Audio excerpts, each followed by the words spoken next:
Damos la bienvenida a todos los que en esta mañana están con nosotros, a los que nos están acompañando por las redes sociales también nos dirigimos a ellos. No sé si en este momento han llegado a solucionar, pero se cayeron los cables. El día viernes o el día sábado pasó un camión y se llevó los cables del internet, pero tenemos a Chacón. Gracias al Señor por Chacón y su equipo. Muy bien, están transmitiendo a pesar de la limitación. Creo que están jalándole los megas de Alex y no se da cuenta, pero al menos vamos haciendo las cosas como deben hacerse. Y hoy estamos en la segunda parte de nuestra serie, Levantando los Ojos al Cielo. Esto está basado pues en la oración que se conoce como la oración sacerdotal de Jesús, ¿no? Juan capítulo 17 es finalmente la conclusión, si es que lo vamos a llamar así, de una reunión que tuvo Jesús ya solamente con los suyos. Ya había dejado a las multitudes, las masas habían quedado ya relegadas a un papel secundario y Jesús estaba abocando totalmente hacia los suyos. Sabía que se aproximaba un momento de desenlace, se aproximaba la cruz y Jesús en este momento está apresurando este momento delante de los suyos y va a culminar después de haberle dado algunas instrucciones claras de cómo ellos tenían que desenvolverse, de cómo ellos tenían que proseguir con su vida en esta segunda parte, ahora ya sin él, de manera presencial, corporal, diríamos. Él ahora va a orar. Y esta oración definitivamente no es una oración como a veces se escucha, una oración de quebranto. Al contrario, esta es una oración de triunfo. Esta es una oración que sale, que se propaga de un corazón que ha triunfado. Y aunque aún todavía faltan los acontecimientos que han de venir como la cruz, muerte, resurrección y ascensión, Jesús ya lo toma como un hecho consumado. No hay nada que va a detener este desenlace y Jesús lo toma como un hecho que ya se ha consumado y que en este momento Él está empezando a orar por los suyos. Aún todavía falta mucho todavía por desenvolverse, desenrollarse, pero Jesús está yendo hacia su Padre y está con una oración de convicción, una oración que tiene los ojos puestos en la cruz, no de abatimiento, sino de esperanza y gozo. Jesús va a hablar algunas palabras muy hermosas que son profundas. Es una oración única, es una oración que está hablando Dios el Hijo al Dios Padre. No hay algo que se le asemeje, ni la oración de Daniel que le oraba al Padre Celestial en el Antiguo Testamento, u otras oraciones que se encuentren dentro de la Biblia se comparan a esta oración. Esta oración no está plagada de confesión de pecados. Usted no va a leer en esta oración a Jesús pidiéndole a su Padre que le perdone sus pecados, que le perdone sus ofensas. Es una oración con los brazos levantados, los ojos al cielo. No hay ni una contrición, no hay ni un arrepentimiento, no hay nada que le esté estorbando, y mira a su Padre y le habla a su Padre con la limpieza profunda de un corazón que le ha agradado a lo largo del camino. ¿Quién me redarguye de pecado?, decía el Señor. ¿Quién es el que me redarguye? ¿Quién puede acusarme a mí de pecado? Con este mismo corazón, con esta misma limpieza, va hacia su Padre Celestial y va a hablarle algunas cosas muy interesantes y pedirle algunas cosas. Va a informarle algunas cosas que ya se ha consumado, que ya se ha hecho, y a continuación va a pedirle algunos requerimientos a su Padre en pos no solo de él, sino en pos de los suyos y en pos de ustedes. Y eso también me incluye a mí. Así que esta es una oración que no contiene peticiones, sino ruegos.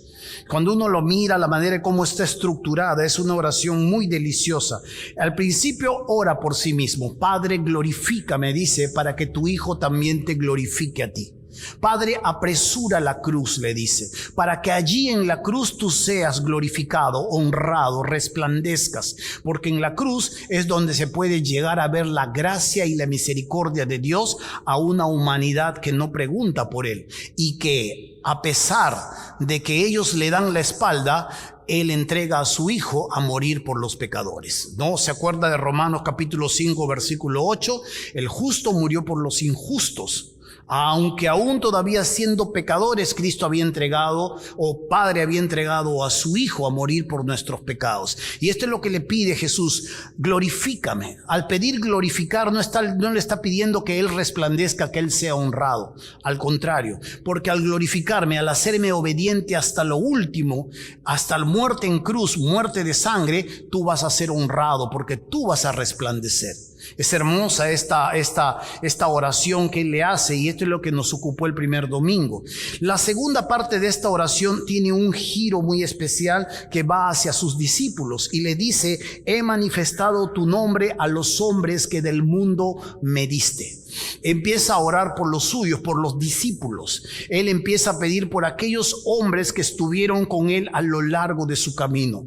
Recuerde que Jesús no solo tenía 12 discípulos, habían mujeres que también lo seguían, discípulas. Habían también una gran multitud que lo seguía. Algunos de las masas definitivamente no lo estaban siguiendo por lo que Él era o por lo que Él decía, sino por lo que les daba. Esto usted lo va a encontrar, ¿no? Lo va a encontrar hasta en este tiempo, ¿no? La gente va a mostrar una lealtad, una inclinación mientras le das. Y cuando dejas de darle, más bien se te van a voltear y hasta te pueden acusar. Pero estas masas definitivamente no eran discípulos de Jesús. Habían 120 hombres que lo seguían, que eran discípulos del Maestro. Y de alguna manera Jesús constantemente los retaba, constantemente los ahuyentaba, probaba su corazón y se iban disipando poco a poco. Quedaron 70 hombres que fueron enviados por Él. Fueron retados una vez más. Jesús les exigió un poco más, se asustaron y se fueron. Y quedaron los 12.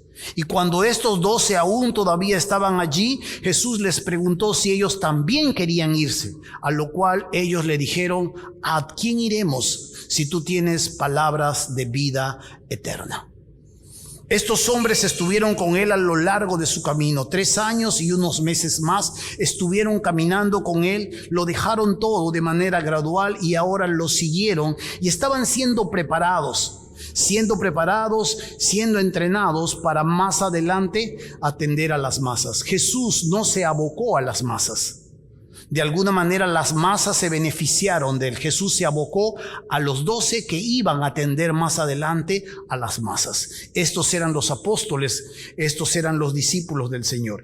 Y la tercera parte de la oración que Dios mediante vamos a ver el próximo domingo, tiene una oración que es por ti y por mí. Jesús le dice que ora también por aquellos que han de creer por la palabra de estos, señalando a los discípulos. Así que nosotros estamos sustentados, estamos sobre la base de lo que es la doctrina de los apóstoles, la enseñanza de los apóstoles. ¿De dónde sacaron la enseñanza de los apóstoles? Del mismo Jesús. ¿Y de dónde la sacó Jesús? De su Padre Celestial. Lo que yo les hablo no lo hablo por mi propia cuenta, decía, sino lo que yo he oído del Padre, eso hablo. Y es aquí donde nosotros han pasado muchos siglos y aún todavía seguimos escuchando lo que el Padre Celestial instruyó a su Hijo, y su Hijo instruyó a sus apóstoles, y sus apóstoles a lo largo de las generaciones instruyeron a la iglesia naciente. ¿Aquí acabará todo? El mundo amenaza que parece que así va a acabar.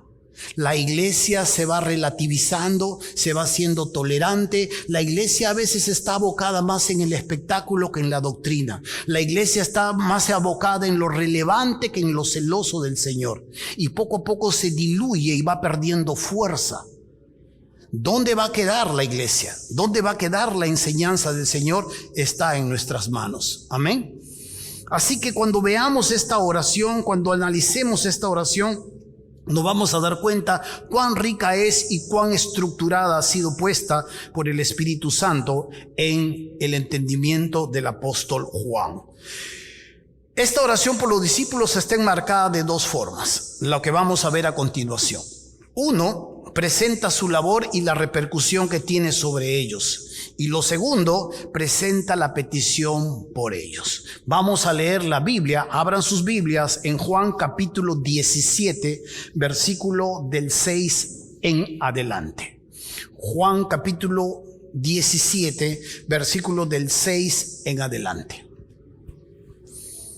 ¿Listo? Le damos lectura. He manifestado tu nombre a los hombres que del mundo me diste. Tuyos eran y me los diste, y han guardado tu palabra. Y ahora han conocido que todas las cosas que me has dado proceden de ti. Porque las palabras que me diste les he dado, y ellos las recibieron y han conocido verdaderamente que salí de ti, y han creído que tú me enviaste. Yo ruego por ellos, no ruego por el mundo, sino por los que me diste, porque tuyos son. Y todo lo mío es tuyo, y lo tuyo mío, y he sido glorificado en ellos. Y ya no estoy en el mundo, mas estos están en el mundo, y yo voy a ti. Padre Santo, a los que me has dado, guárdalos en tu nombre, para que sean uno, así como nosotros. Cuando estaba con ellos en el mundo, yo los guardaba en tu nombre. A los que me diste, yo los guardé. Y ninguno de ellos se perdió, sino el hijo de perdición, hablando de Judas, para que la escritura se cumpliese. Pero ahora voy a ti, y hablo esto en el mundo, para que tengan mi gozo cumplido en sí mismos. Yo les he dado tu palabra, y el mundo los aborreció, porque no son del mundo, como tampoco yo soy del mundo. No ruego que los quites del mundo, sino que los guardes del mal. Qué fácil es sacar a los discípulos del mundo. Pero si sacaran a los discípulos del mundo o a la iglesia del mundo, no habría misión, no habría evangelización y no cumpliríamos el propósito de por qué nos han dejado aquí.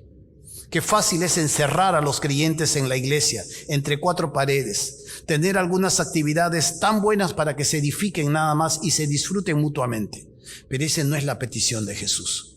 La petición de Jesús que es que vayan al mundo y en el mundo se desenvuelvan, se desarrollen y cumplan su misión. Continuamos. Versículo 16. No son del mundo, como tampoco yo soy del mundo. Santifícalos en tu verdad. Tu palabra es verdad. Como tú me enviaste al mundo, nota esta frase, así yo los he enviado al mundo, y por ellos yo me santifico a mí mismo, para que también ellos sean santificados en la verdad. Amado Padre Celestial, damos gracias en Jesús, y en esos méritos que hoy nombramos, rogamos, Santo Dios, tu atención. Tu pueblo te ha cantado, tu pueblo ha manifestado tu presencia. Tu pueblo también en este momento estamos listos para ser instruidos en tu palabra. Oramos para que tú puedas guiarnos, oramos para que tú puedas abrir nuestro entendimiento, oramos para que luces vengan a nuestro intelecto, a nuestro corazón y también, Padre Santo, puedan persuadirnos. Rogamos que tu buen espíritu nos limpie de todo pecado. Rogamos que nuestras limitaciones y bajezas sean limpiadas en la bendita sangre y rogamos para que tú obres en esta mañana y guíes nuestro entendimiento hacia la obediencia. Padre nuestro, rogamos todo esto en el nombre de Jesús, tu Hijo. Amén. La primera parte que nosotros vamos a ver en esta enseñanza, en esta oración, recuerda que estamos analizando una oración de Jesús, tiene que ver con la manifestación del nombre. Jesús aquí le está diciendo a su Padre el papel que ya cumplió. Y empieza desde el versículo 6 en adelante lo que él ya ha hecho en cuanto al nombre suyo frente a sus discípulos. Y le dice la primera parte del versículo 6, he manifestado tu nombre a los hombres que del mundo me diste. Nota esto y nota algo más. Tuyos eran y me los diste y han guardado tu palabra. Cuando Jesús está hablando aquí a su Padre Celestial y orando, es como si estuviese presentando en este momento la labor que acaba de cumplir. Y una de las cosas que Él le dice, he manifestado tu nombre. Cuando hablamos de manifestar en el idioma griego, tiene que ver con desplegar, guiar o revelar un camino. Lo que Jesús está diciéndole aquí a su Padre, he revelado la verdad a estos.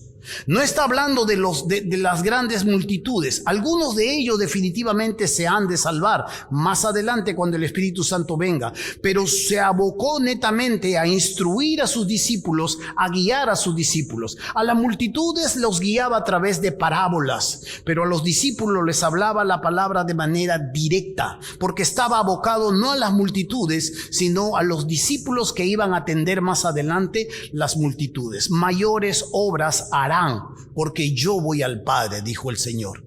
Y esto es una de las cosas cuando empezamos a ver, es que Jesús le dice a su Padre, ya manifesté tu nombre a ellos.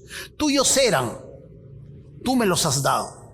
El Padre Celestial escogió del mundo a algunas personas. No sé exactamente qué pudo ver el Padre Celestial y eligió en su sola potestad, su soberana potestad, un grupo de hombres que luego se lo regaló a su Hijo. Su Hijo los perfeccionó, anduvo con ellos, los perfeccionó y luego se lo regaló a la iglesia.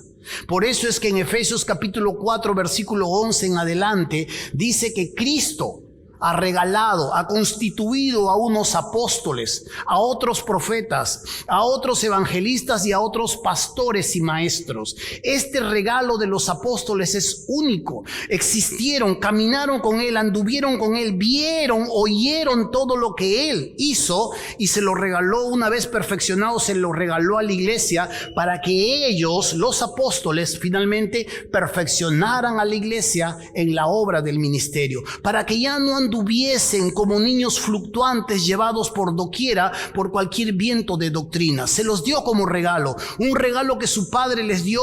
Fueron trabajados, fueron perfeccionados y ahora fueron entregados a la iglesia. Por eso es que ya no hay más apóstoles. Así usted escuche por aquí o por allá que hay nuevos apóstoles, no los hay. Fueron únicos y tenían un requisito claro de los apóstoles y después de esto dejaron de ser. Puede uno tomar la palabra de apóstol, porque en el idioma griego es apostelo, que es enviado, pero no necesariamente reúnen los requisitos que reunieron los primeros hombres que estuvieron con Jesús. Un enviado podríamos nosotros hasta traducirlo como a un misionero, pero no es un apóstol. No es un apóstol. Este don quedó allí, un regalo del Padre, regalo del Hijo, luego hacia la iglesia. Pusieron las bases, la doctrina de los apóstoles, y sobre esta doctrina, de lo que escucharon al Maestro, finalmente se edificó la iglesia y creció, avanzó y luego se multiplicó. Amén.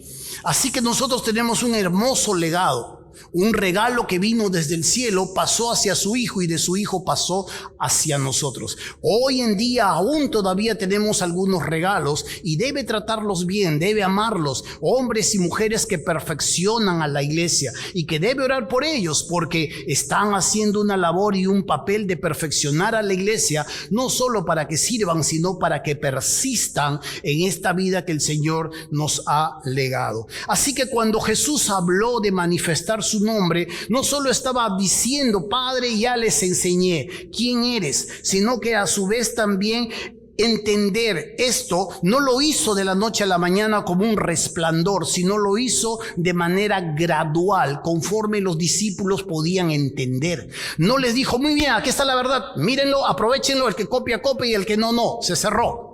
No, Jesús poco a poco fue mostrándoles al Padre, fue guiándoles, fue enseñándoles a través de dos canales muy importantes para que ellos pudiesen conocer a Dios. Ese nombre tenía que darse a conocer. Recuerde, cuando uno mira en la Biblia los nombres, se va a dar cuenta que siempre revelan algo especial en cuanto a ellos. Si usted mira, por ejemplo, a Jacob, era un engañador, significaba un engañador. Cuando usted mira a Isaac, significaba risa. Cuando usted mira a Josué, significa salvación. Cuando usted mira de Jesús, también es salvación. Y entonces el nombre revelaba siempre algo. Pero aquí Jesús va a ir mostrándoles de manera gradual el nombre de su Padre Celestial, porque los judíos se habían quedado simple y llanamente con el nombre Jehová. Recuerde que el nombre de Dios no se dio a conocer de la noche a la mañana tal como nosotros lo conocemos. Si hablamos de los patriarcas, hablamos de aquellos primeros albores de la humanidad, de los hombres que se relacionaron con Dios, no lo conocían como nosotros lo conocemos. Ellos lo conocían como Elohim, dioses. Y así se relacionaban con Él. Cuando se relaciona Dios con Abraham, Él lo conoce de esta manera. Sidkenu, Yahvé, Jireh y cosas por el estilo. Con Moisés, Dios se da a revelar de otra manera, Jehová, o algo que nosotros conocemos como el tetragramatón. El tetragramatón son 4 palabras o son 4 letras, la Y, la H, la B doble que le conocemos y la H. Los estudiosos no le encuentran una vocal allí para poder leerla. Entonces, entre la rama de los católicos le ponen la A y la E y dice Yahvé o Yahweh. Y entre los evangélicos se le pone la A y la E también y dice Jehová. Pero el tetragramatón empezó a darse a conocer solamente con Moisés. Dios llevó al pueblo al desierto y después de probarle su corazón les dio sus leyes y se dio a conocer como el yo soy. Yo soy el que subsisto. Yo soy el que soy. No me llamo Carlos, no me llamo Roberto, no me llamo Adrián. Yo soy simplemente el que soy, el que subsiste en sí mismo. Y se dio a conocer de esta manera, pero de ahí no lo conocían más. Jesús vino a revelar la otra etapa de su nombre al pueblo. Por eso es que cuando Jesús toma el nombre de Dios, el yo soy, Él dice, yo soy el pan de vida. Yo soy la luz del mundo. Yo soy el buen pastor. Y empieza a revelar al Padre Celestial de diferentes maneras que ellos podían entender, que ellos podían asimilar, pero siempre usando la palabra yo soy. Y Él empieza a mostrarles. Ellos no podían concebir a un Dios que era Padre. ¿Sabe por qué mataron a Jesús los judíos? Por 2 razones. 1, porque no respetaba el día de reposo. Y 2, porque decía ser el Hijo de Dios. Y Él en toda su enseñanza, cuando Él iba enseñando, iba mostrando a Jehová, al Dios que nosotros amamos, Él decía, Él es mi Padre. Mi Padre hasta ahora trabaja y yo trabajo, decía. Él hablaba de su Padre, que lo veía, que escuchaba. Las palabras de mi Padre yo hablo. Y ellos, para los judíos, era inaudito hablar de Dios, porque ni siquiera tomaban el nombre de Dios. Ni siquiera lo tomaban el nombre de Dios, y mucho más grave era decirle Padre. Y Jesús lo va revelando y lo va mostrando, ese Padre, esa cercanía, y lo va a llevar a glorificarse en la cruz del Calvario cuando entrega a su Hijo y resplandece su misericordia y su gracia por una humanidad que le da la espalda. Por eso Él le dice, Padre, glorifícame para que yo también te glorifique. Da a conocer, manifiesta su nombre, manifiesta su carácter a una humanidad que ni siquiera preguntaba por ellos, y que de pronto luego va a abrir las puertas, las compuertas, diría yo, para una población mucho más grande. Aún tengo otras ovejas que no son de este redil, le dice a sus discípulos, hablando de los gentiles. Yo también tengo que traer a estas ovejas. Y Él va mostrando toda esta labor a través de 2 canales. El primer canal en el cual Dios muestra al Padre, Jesús muestra al Padre, es el canal personal. ¿Cuál es este canal personal? Va revelando al Padre a través de sí mismo. De manera que ellos van comprendiendo, mirando cuando Él ama, cuando Él perdona, cuando Él alimenta, cuando Él instruye, cuando Él reprende, van comprendiendo, cuando los va juntando, cuando los va protegiendo, cuando va llorando, cuando se para frente a Jerusalén y le dice, Jerusalén, Jerusalén, que matas a los que te son enviados. ¿Cuántas veces te he querido juntar como la gallina junta a los polluelos? Entienden su amor, entienden su alcance. De tal manera que cuando está pasando este tiempo y está culminando las cosas, Felipe le dice, Señor, le dice, muéstranos al Padre y nos basta. Y Jesús le dice, Felipe, ¿hace cuánto tiempo estoy con ustedes y me dices, muéstranos al Padre? El que me ha visto a mí, ha visto al Padre. ¿Cómo me dices tú, muéstranos al Padre?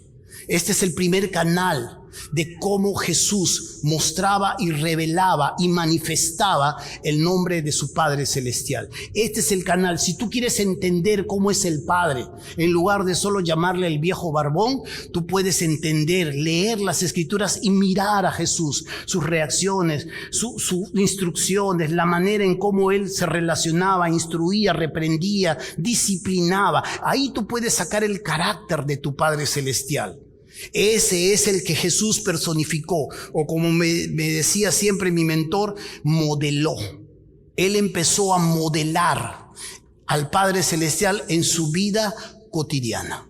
El segundo canal de cómo Jesús manifestó el nombre de su Padre tiene que ver con el canal instructivo. Esto tiene que ver dándoles la palabra que habían recibido. Por eso dice el versículo 6, he manifestado tu nombre a los hombres que del mundo me diste. Nota esto, tuyos eran y me los diste. Y aquí empiezan algunos verbos muy interesantes que hablan acerca de la interacción que los apóstoles, o en este momento los discípulos, tuvieron con la enseñanza de Jesús. Nota lo que empieza a decir. Versículo 6, en la última parte dice, y han guardado tu palabra. Ahora han conocido, primero guardado, ahora han conocido que todas las cosas que me has dado proceden de ti. 3, las palabras que me diste les he dado y ellos las recibieron y han conocido verdaderamente que salí de ti y han creído que tú me enviaste. Esta forma en la que Jesús constantemente los instruía, ellos llegaron a asimilar, ellos llegaron a creer, ellos llegaron a apoderarse. Y aunque los líderes religiosos constantemente estaban buscando desacreditar las enseñanzas del maestro, definitivamente los discípulos lo iban atesorando. Esta es la realidad, haciendo una pausa, de por qué algunos cristianos parece que no avanzan y de por qué otros se despuntan. Para algunos es simple religión, para otros es una relación. Dios les habla, lo atesoran, se arrepienten, enmendan, siguen con sus defectos, pero van siendo transformados en medio de sus luchas, en medio de sus defectos, van creciendo, van avanzando. Pero algunos lo escuchan, se deleitan momentáneamente. Escuche la parábola del sembrador, pero no tienen carácter, no hay consistencia en sus vidas, se pierde la enseñanza. Y algunos viven estancados y algunos viven como si fuese un círculo vicioso, repitiendo la misma situación año tras año, tras año, tras año, y parece que la Biblia no hiciera mella en sus corazones. Los discípulos aquí, en lugar de estos líderes religiosos judíos que acusaban que las enseñanzas y las sanaciones lo hacían en el poder de Belcebú, los discípulos al contrario la iban atesorando, la iban cuidando, la iban guardando, y esto iba haciendo en ellos una transformación de adentro hacia afuera, de adentro hacia afuera, y su vida se iba notando poco a poco. Las palabras marcaban la diferencia de los religiosos que oían a Jesús y que solamente lo tomaban de esta manera. Por ejemplo, los líderes religiosos sabían de las Escrituras, sí. Habían dos castas sacerdotales o dos castas religiosas en los tiempos de Jesús. La primera tenía que ver con los saduceos. Los saduceos eran más aristócratas. Los saduceos creían en las Escrituras, pero solamente los 5 primeros libros. ¿Cuáles son esos 5 primeros libros? A los niños que están participando, ¿no? Génesis, Éxodo, ¿qué más?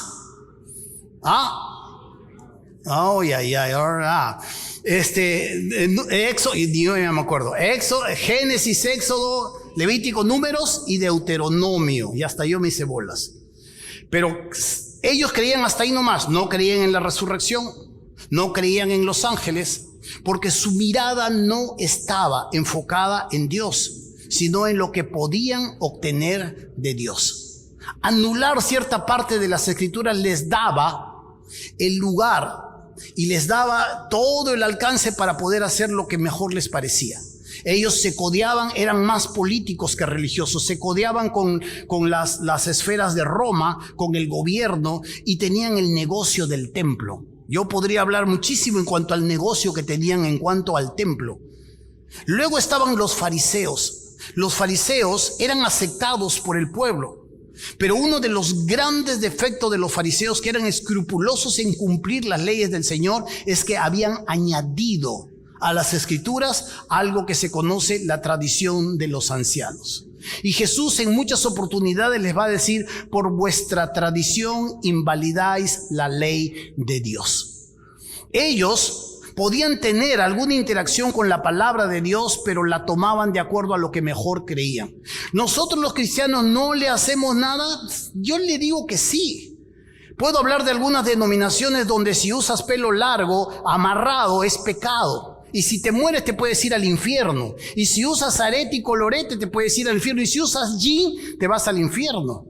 Puedo hablar de otra denominación que podría hablar que si tú no te has casado y te quieres bautizar, no te puedes bautizar. ¿Dónde dice eso? Las denominaciones han terminado por poner cierta tradición y peso que invalidan la ley de Dios. Y no estamos libres de esto. Tenemos que vivir nuestra vida cristiana en base a lo que está escrito, porque hay conciencias que son muy débiles, que de alguna manera le tratan de ayudar a Dios, pero es por su conciencia débil, temerosa, que no se relaciona, que no aprende, que no profundiza con su Dios y no puede ser verdaderamente libre. Entonces, cuando miramos esta parte de las Escrituras, Jesús está hablando a su Padre Celestial que ellos han asimilado, ellos han creído, la han atesorado y ahora están listos para la siguiente etapa dentro de su vida cristiana. Este era un regalo que definitivamente ahora, en este momento, iban ellos a avanzar hacia la siguiente etapa de su vida.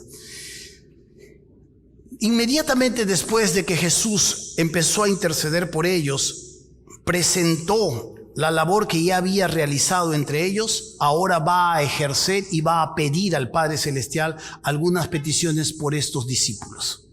Pronto los va a convertir en apóstoles, ellos ni se lo imaginan. Él pronto les va a revelar algunas cosas más después de su resurrección. Se los ha dicho ya: tengo muchas cosas que deciros, pero aún todavía no la podéis sobrellevar. Ellos todavía no estaban para poder tener el alcance de mayor conocimiento. Su carácter tenía que ir juntamente con su fe al momento en que Jesús les iba a revelar ciertas verdades. Y es aquí donde empieza la petición de Jesús por ellos. Es una petición doble: cuídalos y sepáralos. Cuídalos y sepáralos. Jesús va a pedir que cuide a sus discípulos. Le pide al Padre Celestial, versículo 11, dice así: y ya no estoy en el mundo. Recuerda cómo Jesús hablaba como si esto ya hubiese sido hecho. Aunque Jesús seguía en el mundo, Jesús ve que ya Él ya no está ahí. Y ya no estoy en el mundo, mas estos están en el mundo. Y yo voy a ti, Padre Santo, a los que me has dado, a los apóstoles, a los discípulos, guárdalos en tu nombre. ¿Para qué? ¿Cuál es ese propósito? Para que sean uno, así como nosotros. Cuando estaba con ellos en el mundo, yo los guardaba en tu nombre. A los que me diste, yo los guardé, y ninguno de ellos se perdió, sino el hijo de perdición, para que la escritura se cumpliese. Pero ahora voy a ti, y hablo esto en el mundo para que tengan mi gozo cumplido en sí mismos. No ruego, versículo 15, no ruego que los quites del mundo, sino que los guardes del mal. Este pedido de que Dios pueda cuidar a los discípulos no solo les habla para que ellos puedan mantener la unidad, sino a su vez para que puedan ser cuidados del diablo. Una de estas es clave, porque si ellos van a ser enviados al mundo, necesitan ser una misma cosa. Así como nosotros somos uno, le dice. La mejor traducción es una misma cosa, un mismo propósito, un mismo objetivo, una misma meta.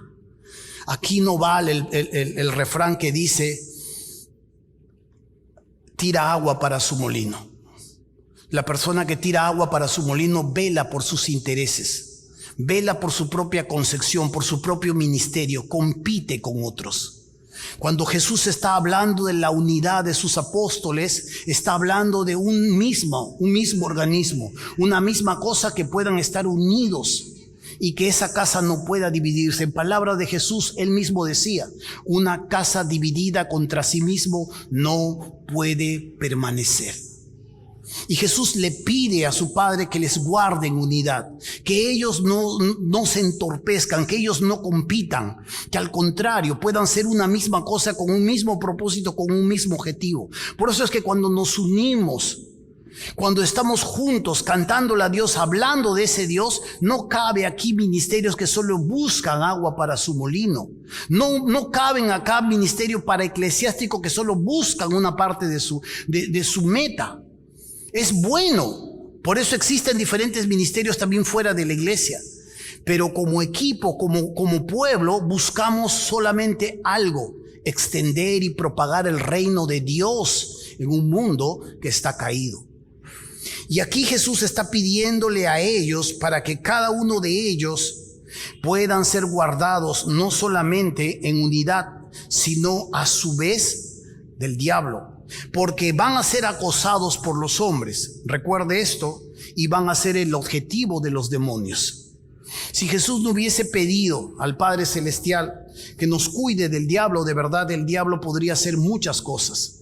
Jesús cuidaba a sus discípulos, muchas veces estuvieron en peligro, pero nunca has visto que un demonio vino en una gran bandada y los arremetió y los hizo huir. Nunca.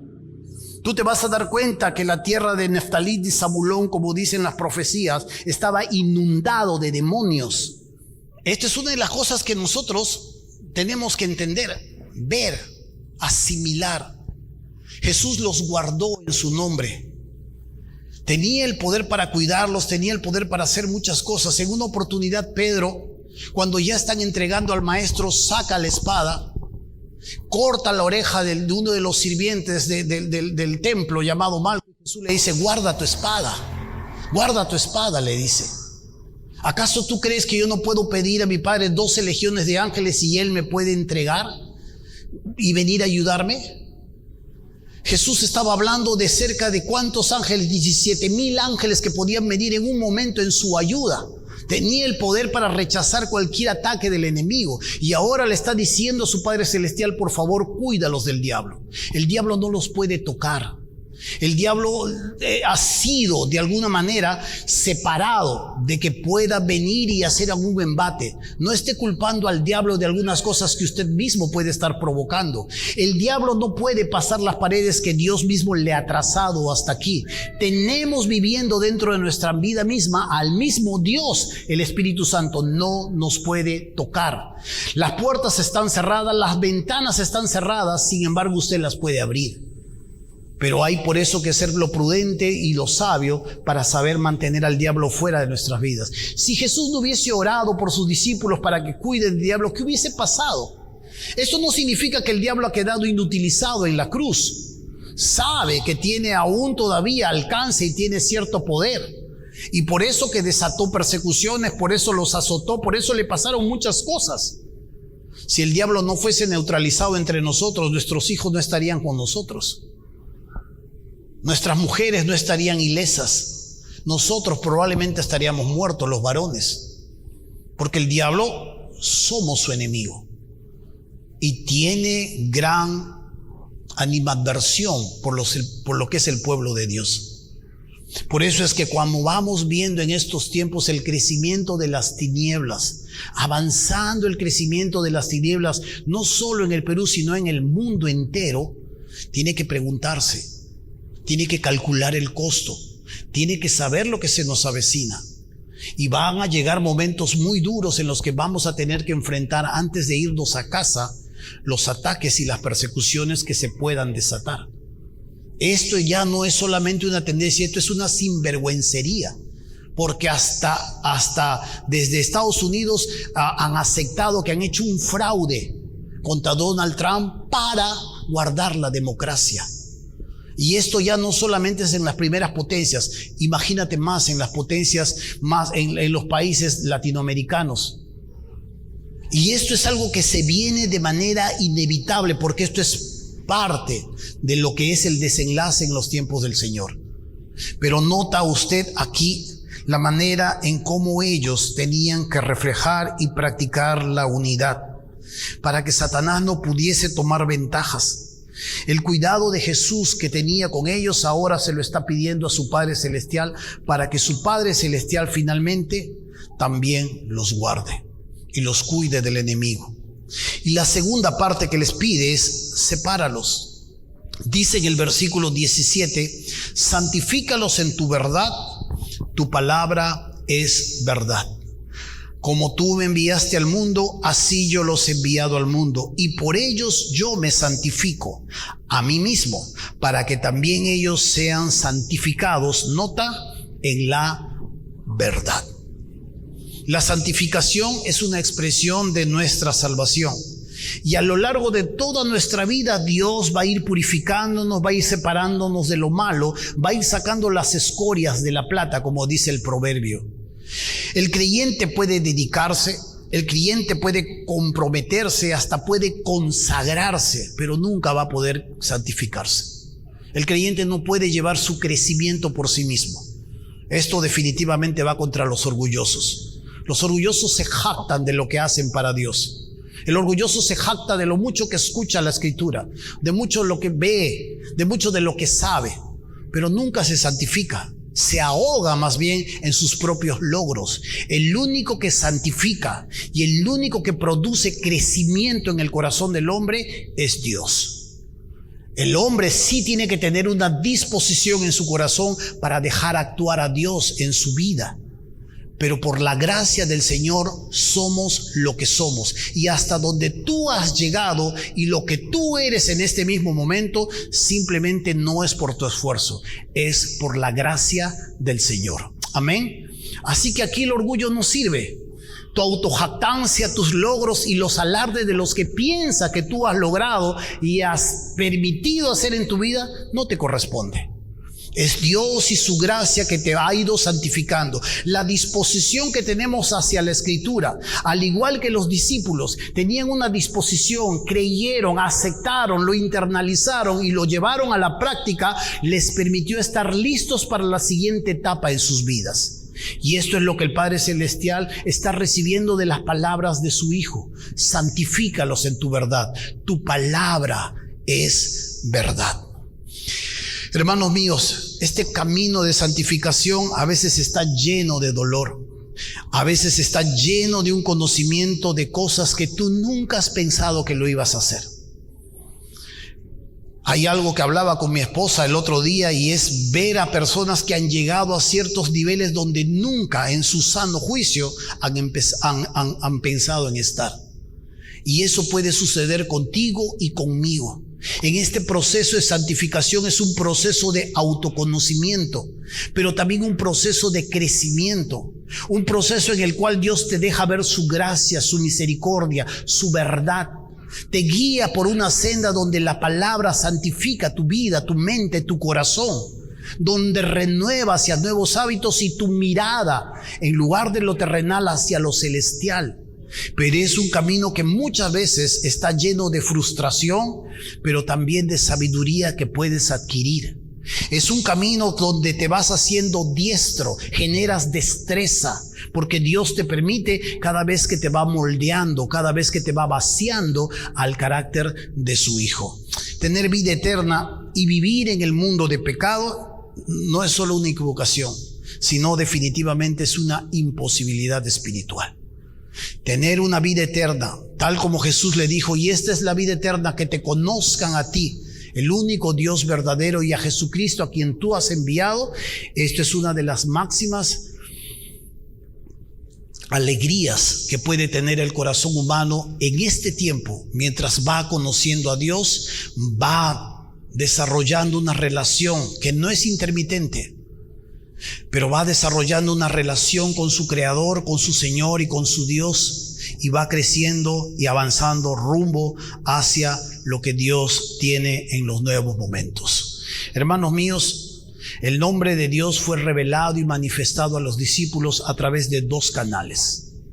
Jesús lo modeló de manera práctica en él, de tal manera que ya nadie podía preguntar, al menos los suyos, muéstranos al Padre. Y la otra manera es a través de la palabra de Dios, la enseñanza. La doctrina, decía, no es mía, sino de aquel que me envió. Lo que yo oí al Padre, eso es lo que yo les digo. A través de la enseñanza cotidiana, a través de las parábolas, a través de todo lo que Jesús les iba mostrando, ellos fueron adiestrados. Y esto es algo que también se va generando en nuestro corazón. No se canse. No se canse de darle una semilla a sus hijos. No se canse de pasar tiempo con ellos. Celebre su casa de paz con sus hijos. Separe un día. Agarre, reúnase. Así como usted puede ser presto a veces para enseñarle de matemática, de álgebra y sentarse con él 2-3 horas ayudándole en su tarea, separe un tiempo. Instrúyalos, adiéstrelos, porque son los que tomarán el testigo, son los que serán los próximos en los que definitivamente tendrán la responsabilidad de propagar al Señor. Hermanos míos, a los discípulos les esperaba una misión, y aunque ellos hasta ahora no entendían claramente todo el contexto de ello, Jesús ya los había preparado y ellos tenían el terreno fértil de su corazón para asimilar lo que Dios ya había puesto en ellos. Fueron un regalo del Padre Celestial para su Hijo, y ahora su Hijo los había perfeccionado y estaba dándole el regalo a su novia, la iglesia. Nosotros hasta este tiempo somos fruto del producto de esa oración. Hemos creído por la palabra de ellos. Esta es la tercera prédica que vamos a tener el próximo domingo. Pero hasta aquí nosotros debemos entender, hasta aquí nosotros debemos comprender plenamente que esta oración no ha caído en balde roto. Esta oración no fue tirada al cielo. Esta oración encontró asidero en el corazón de su padre y su padre le respondió a su hijo. Y aquí estamos. Amén.